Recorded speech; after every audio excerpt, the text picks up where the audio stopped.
झगड़ा साहब, अली अमीन गंडापुर साहब चीफ एग्जीक्यूटिव हैं केपीके के। कभी कहते हैं विफाक पे कब्जा कर लेंगे, कभी कहते हैं गवर्नर हाउस पे कब्जा कर लेंगे, कल कह दिया पेस्को पे कब्जा कर लेंगे। ये क्या अंदाज़े सियासत है? मेरे ख्याल में जी अंदाज़े सियासत तो जो टेम्परेचर्स हैं वो कूल डाउन होने चाहिए, लेकिन मैं आपको खैबर पख्तूनख्वा और वफाक का मसला बता दूं जी। जब से इमरान खान की हुकूमत गई है जी, तो जो खैबर पख्तूनख्वा के रिसोर्सेज हैं उसमें से जो NHP लेने के लिए हमने एक फॉर्मूला लिया था, जिसके तहत वो भी बड़ी मुश्किल से हमें 3 साल में 110 अरब रुपए मिले थे, वो 2 साल में 9.8 अरब रुपए मिले। चले मैं आई बी प्रिसाइज। जब हमने मांगा फेडरल हुकूमत से, मुआहदे के तहत मैंने खत लिखा और कहा कि जी जब हमें IMF का सरप्लस छोड़ना है तो हमारे साथ बैठे, क्योंकि अगर आप हमें हमारे पैसे नहीं देंगे तो हम सरप्लस नहीं छोड़ सकेंगे। मुझे गद्दार कहा गया, राइट? वो जो ऑडियो लीक है वो आपको याद होगी जी। उसके बाद हुआ क्या?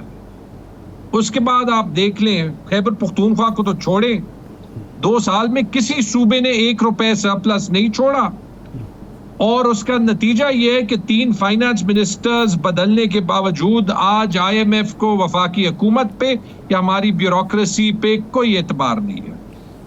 आज़ाद जम्मू कश्मीर में जो हुआ उसकी एक्चुअल बुनियाद क्या थी? उसकी बुनियाद भी यही थी कि मुझे उस वक्त याद है दिसंबर 2022 में खैबर पख्तूनख्वा के साथ पंजाब, आज़ाद कश्मीर और GB की गवर्नमेंट्स चारों ने एक साथ एक प्रेस कॉन्फ्रेंस की थी कि वफाक अपने सरप्लसेस के लिए हमारी पैसे नहीं देंगे। अच्छा। जब हालात इस जगह तक पहुंच जाते हैं तो फिर आप रिएक्शनरी हो जाते हैं। नहीं, ये कब्जा करना क्या सियासत है? झगड़ा साहब ये मैंने तो आपको कह दिया ना कि मैंने आपको ये कह दिया कि उसको मैं उस लैंग्वेज को मैं शायद सपोर्ट नहीं कर सकता, कंडेम करते हैं आप। ये मान ले, ये नहीं हो सकता कि बात सुन ले ना, ताली 2 हाथ से बजती है। तो अगर वो लैंग्वेज पे आपको एतराज है तो फिर हमें कई प्रोग्राम्स वफाक के इस रवैये पे भी करने चाहिए, जिसकी वजह से कश्मीर में हालात यहाँ तक पहुंच जाते हैं, जिसकी वजह से बलोचिस्तान में 20 साल से हालात यही है। जिसकी एक बुनियादी सवाल मैं उठाता हूँ, इस्लामाबाद में मैं बिल देता हूं, मुझे 24 घंटे की बिजली मिलती है। पेशावर में मैं बिल देता हूं, फुल बिल देता हूं। आप मुझे उनकी सजा देते हैं जो बिल नहीं देते हैं। तो यानी कि पाकिस्तान इस्लामाबाद और लाहौर और 1-2 शहरों के अलावा कहीं और तरक्की नहीं करेगा, क्योंकि मैं भी इस्लामाबाद में फिर घर लूंगा। हर बंदा जो है वो इन्हीं 2-3 शहरों के अराउंड जो है वो चुनेगा। पाकिस्तान की बैलेंसेस हैं, वो बैलेंसेस कभी सही तरीके से एक्सप्रेस हो जाती है, कभी गलत तरीके से एक्सप्रेस हो जाती है, झगड़ा साहब, लेकिन उनको फिक्स करना है। अगर पाकिस्तान को फिक्स करना, इस्लामाबाद की तो आप बात कर रहे हैं, ठीक होगी, लेकिन लाहौर में तो बदतरीन लोड शेडिंग होती है, और लाहौर के लोगों की भी वही शिकायत है जो पेशावर के या KP के लोगों की है कि यहाँ बिल पूरे लिए जाते हैं। लाहौर उन रीजन्स में से है जहाँ सबसे ज़्यादा रिकवरी रेट है, लेकिन लोड शेडिंग यहाँ भी बदतरीन किस्म की होती है। अच्छा, आज मीटिंग हो गई पेस्को चीफ से जनाब अली अमीन गंडापुर साहब की, तो अब आप क्या तय पाया है कि अब लोड शेडिंग नहीं होगी और विफाक से कुछ मामलात आगे बढ़ रहे हैं? क्योंकि OS लिगारी साहब कल कह रहे थे कि जी हमने तो मिल बैठ के मामला तय करने का मामला तय करने की बात की थी, लेकिन गंडापुर साहब जो हैं धमकियों पर उतर आए हैं। देखिए, मामलात मिल बैठ के ही तय करने का, इवन अगर हम इस गवर्नमेंट को नहीं मानते, कानूनन नहीं मानते, बिजली जैसे मामले पे हालात मिल बैठ के ही तय करने, इसमें कोई शक नहीं है। ठीक, यहाँ तक नौबत नहीं आनी चाहिए। और अच्छा है कि आज मीटिंग हो गई। अब मैं तो ऑब्वियसली गवर्नमेंट का हिस्सा नहीं हूं, लेकिन मैं आपको एक प्रेडिक्शन दे दूंगा। मीटिंग में वादे हो गए होंगे, जो हमारी डिस्ट्रीब्यूशन कंपनी के हालात हैं जनरली, मुश्किल है कि जो कमिटमेंट्स हुई हो उन पे अमल दरामद हो। इस मामले पे मैंने 3-4 साल काम किया जब मैं फाइनेंस मिनिस्टर था, और 3-4 चीजें आपको करनी पड़ेंगी। पहली तो मेरे ख्याल में साफ बात कर लें, आउटकम यही है कि इन डिस्कोस को प्राइवेटाइज करते हैं। ठीक, लेकिन प्राइवेटाइज करने के लिए आपको जो है अवाम को अगर लॉन्ग टर्म रिलीफ देना है तो वो निज़ाम तब भी ठीक करना है।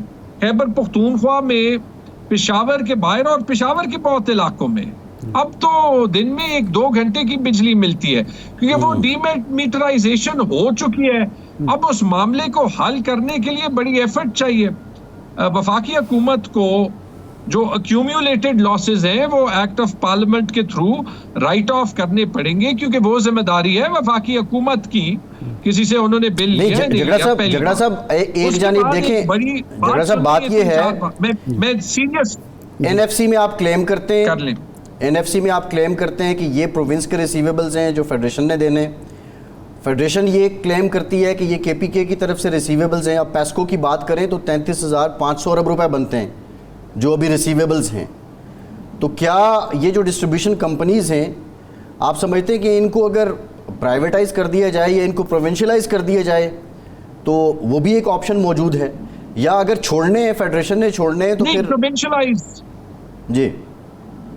प्रोविंशियलाइज हो नहीं सकते, क्योंकि जो ये गंद यहाँ पे जमा किया गया है, प्रोविंशियलाइज आप करेंगे तो आपको 250-300 अरब रुपए का पैकेज देना पड़ेगा। और अगर मैं होता, क्योंकि 3-4 साल लगेंगे इसको ठीक करने में, तब भी हाल प्राइवेटाइजेशन है।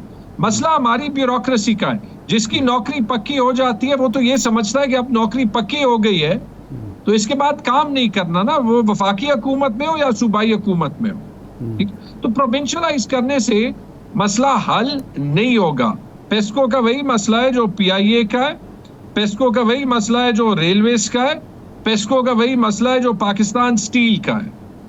फर्क ये है कि पंजाब में आपकी ट्रांसमिशन और डिस्ट्रीब्यूशन में इन्वेस्टमेंट हुई है, यानी जितनी डिमांड है उस जितनी बिजली अवेलेबल है।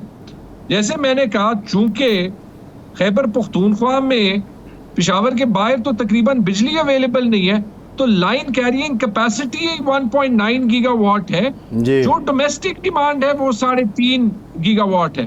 ठीक है, तो वो तो आपको ट्रांसमिशन कैपेसिटी ज्यादा करनी पड़ेगी। अगर सब बिल भी दें आप, तब भी जो है वो लोड शेडिंग के बगैर और 10-12 घंटे की लोड शेडिंग के बगैर वो निजाम नहीं चला सकते। तो ये किस किस्म का निजाम है?